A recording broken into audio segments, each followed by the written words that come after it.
Bene data nshuti bakundwa, mwebwe tubana umunsi kundi kuri MTO TV, turabasuhuje amahoro y'Imana bane namwe. Twabasezeranije yuko tuzatubagezaho ibiganiro by'iyobokamana ndetse n'ijambo ry'Imana, ubuhamya ndetse no gusenga n'ibindi bintu bitandukanye birimo impano z'abana ndetse n'ibindi. Hagati aho ariko ufite icyifuzo runaka, wagenda uhamagara kuri izi nimero tukaguhuza n'abantu bari mu mwuka wera w'Imana, apana babandi babasengera babanje kubaka ibintu, babanje kubaka iki n'ibiki kugira ngo bakunde babasengere. Yesu abaha umugisha, ariko kandi nawe wakwisengera, si ngombwa ngo uhamagare ngo nibagusengere. Aho uri hose wakwisengera, kandi umuririmbyi yaravuze ngo nta n'isengesho Imana itumva niyo haba mwibanga. Rero turamya tudashidikanya yuko Imana twiringiye ari Imana ishoboye ibintu byose. Ubutumwa bwiza bwa Yesu Kristo uko bwanditswe na Yohana igice cya mbere umurongo wa 12, aravuga ngo ni ijambo rivuga ngo abamwemeye bose bakizera izina rye yabahaye ubushobozi bwo kuba abana b'Imana. Icyakora abamwemeye bose bakizera izina rye, umwami Yesu yabahaye ubushobozi bwo kuba abana b'Imana. Abana b'Imana, iyo tuvuze umwana w'Imana tuba tuvuze iki? Cyangwa se umukozi w'Imana. Ubundi ijambo umwana w'Imana n'ijambo umukozi w'Imana ni amagambo atandukanye mu mvugo, ariko nanone ni amagambo asa, kuko umwana mu rugo hari ibyo yemerewe n'umukozi hari ibyo yemerewe, ariko tuvuze umwana w'Imana n'umukozi w'Imana, mu yandi magambo umukozi w'Imana arabanza akaba umwana w'Imana, ubundi akaba umukozi w'Imana. Kuko hari abantu bakorera Imana atari abakozi bayo nyakuri, ahubwo ari abakozi ba shitani. Kuko Yesu yarabwiye abantu bari bamukurikiye, arababwira ngo muri abaso Satani. Kuki yavuze ngo muri abaso Satani? Ntabwo ari ko yarabatutse, ahubwo yagaragazaga yuko bakora ibisa n'ibyo Satani akora.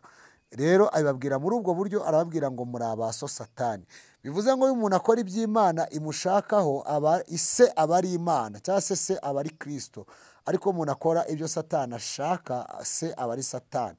Niyo mpamvu uririmba ariko akaroga, se ni Satani. Uwuhanura ariko akanga mwene se ni Satani.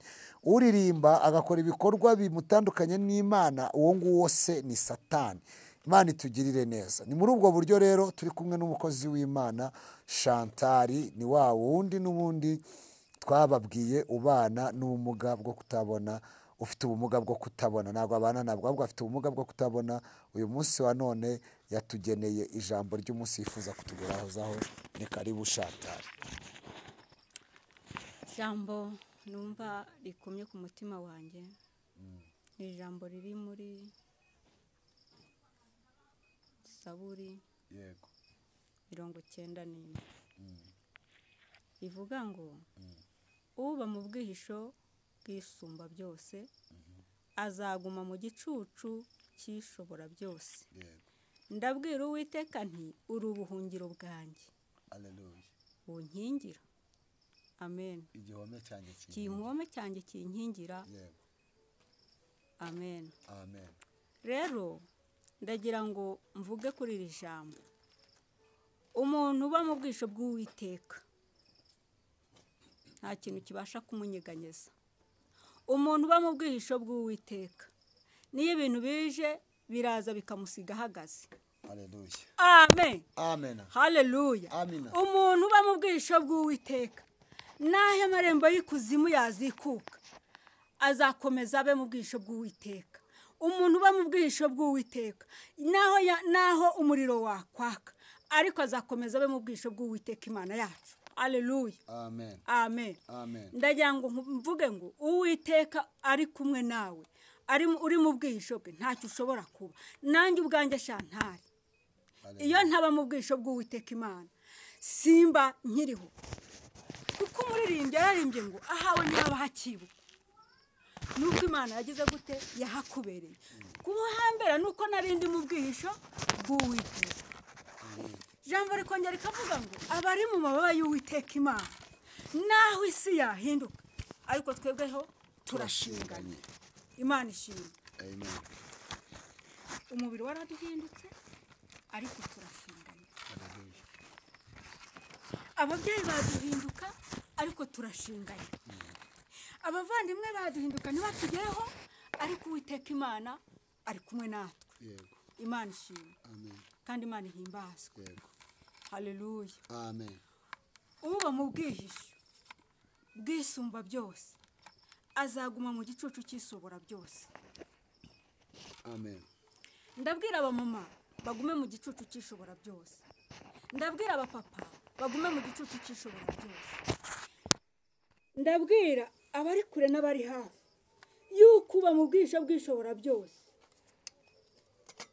azaguma mu gicucu cy'ishobora byose.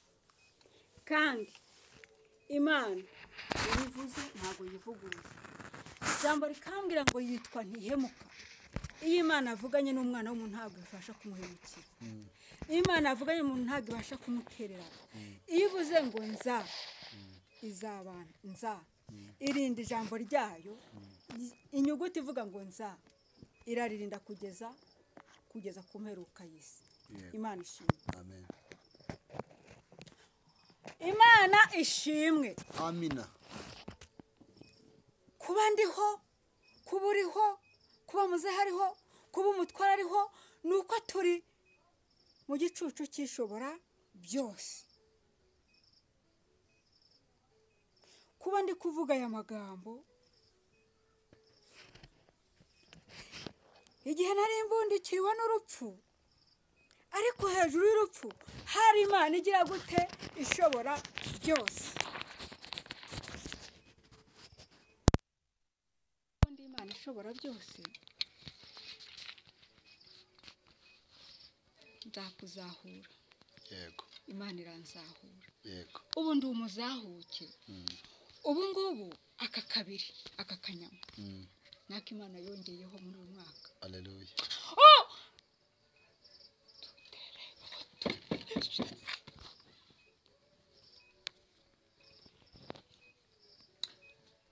Imana ni Imana.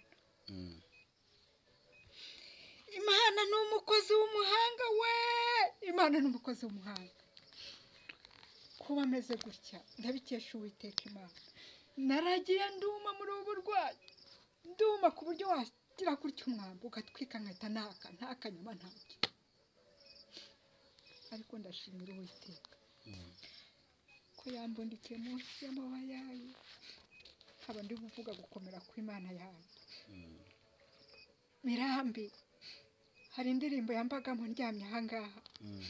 Najyaga ndirimba muri Mirambi ivuga ngo kujyana no kw'Imana ikomeye, ngo ntabwo ikundira abantu bose ngo gusohoza imigambi yabo, ngo no gukora ibyo ngo bishakiye.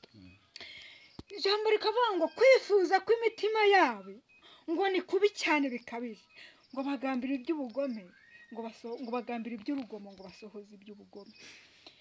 Ikizi kavuga ngo ninde wabasha kuzamura ngo ibyo wowe washatse kwitsa, ngo ninde wabasha kwitsa ngo ibyo wowe washatse kwigiza ejuru. Haleluya.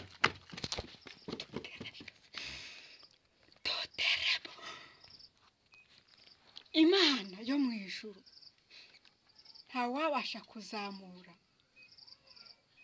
ibyo Imana yashatse kwitsa, kandi nta n'uwabasha kwitsa ibyo Imana yashatse kujya gute kuzamura. Uko niko kuri k'Uwiteka Imana. Iyo ndirimbo yaramfashije mu burwayi bwanjye. Naryama nkumva yaje, naryama nkumva yaje mu burwayi, naba ndyamye umugabo yagiye, ngo warinze Moridekayi, ngo ubwo Hamani ahigaga Abayuda. Igitero cya kabiri niko kivuga. Yesu ashimwe. Amen. Amen. Amen. Nta wabasha kuza kwitsa ibyo Uwiteka Imana ashatse kujya gute gushyira ejuru. Nimba Imana yavuze ngo uzaba ejuru, ugomba kuba ejuru. Imana nimba yaravuze ngo nzabana nawe, ugomba kubana nawe. Yego. Imana ishimwe. Amina. Haleluya. Amina. Imana ishimwe kuko ari umugabo w'ibigango. Iraduhetse ku mugongo wayo. Ntago twanyerera. Iraturamira. Haleluya. Amen. Imana ishimwe. Amen. Imana ishimwe. Amina. Ejo bundi naricaye ahangaha numva igimbano cy'umwuka kiraje ngo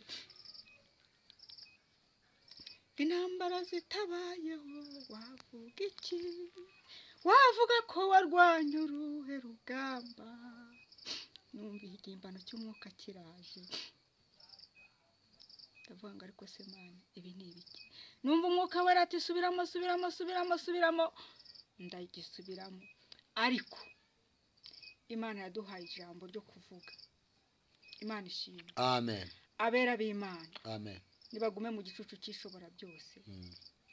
Kandi hepfo hari ijambo rivuga ngo igihe kimwe narahiye kwera kwanjye ngo sinzabeshya Dawidi. Haleluya. Haleluya. Imana ntizatubeshya. Ntabwo Imana ibeshya. Imana ivuga. Nige Dawidi, niwe Dawidi, muzehe niwe Dawidi, umutware wanjye niwe Dawidi, urugo rwanjye niwe Dawidi, nitwe Dawidi, urugo rwawe niwe Dawidi. Ntabwo Imana izatubeshya. Ntabwo Imana izatubeshya. Imana ishimwe. Imana ishimwe kandi habwa icyubahiro. Amen. Yes, abari badukurikiye ngira ngo mwabyumvise impamvu z'ibyiringiro bya Chantal. Nubwo bimeze bityo, Imana igiye musura ikamuganiriza ikamubwira ngo humura, nzakugenda imbere ataringaniye mparinganize, nzamenagura inzugi z'imiringa, ibihindizo by'ibyuma mbicemo kabiri. Ndi Uwiteka navuganye nawe, sinzakubeshya kandi sinzivuguruza. Rero mwebwe mufite ingorane, mufite ibigeragezo, mufite ibyago, mufite ibibazo, najya mbabwire ngo nta joro ridacya kandi nta mvura idahita. Uko biri kose uyu munsi ni bibi, ariko ejo bizagenda neza. Ni ukuri, reka mbabwire, Yesu yagiye ku musaraba, ariko hirya yo kujya ku musaraba yarapfuye, murabizi. Amaze gupfa yarahambwe, arazuka ku munsi wa gatatu. Uba ari mu ijuru. Kuba ari mu ijuru bivuze ko ari ahantu atazongera kubabara, ntazongera kubambwa, ntazongera gutukwa, ntazongera kwambika urubindo. Nawe rero uri muri ibyo bigeragezo, hari umunsi bizashira. Muri ibyo yaravuze ngo komera shikama, hagarara wemye, ibyo byose bizashira, iby'Imana bisohore. Rero reka tubabwire ngo mukomeze kwihangana, mukomeze kugubwa neza muri Kristo Yesu. Shalom, shalom. Urabona ikiganiro mpaye we ukuntu kiryoshye.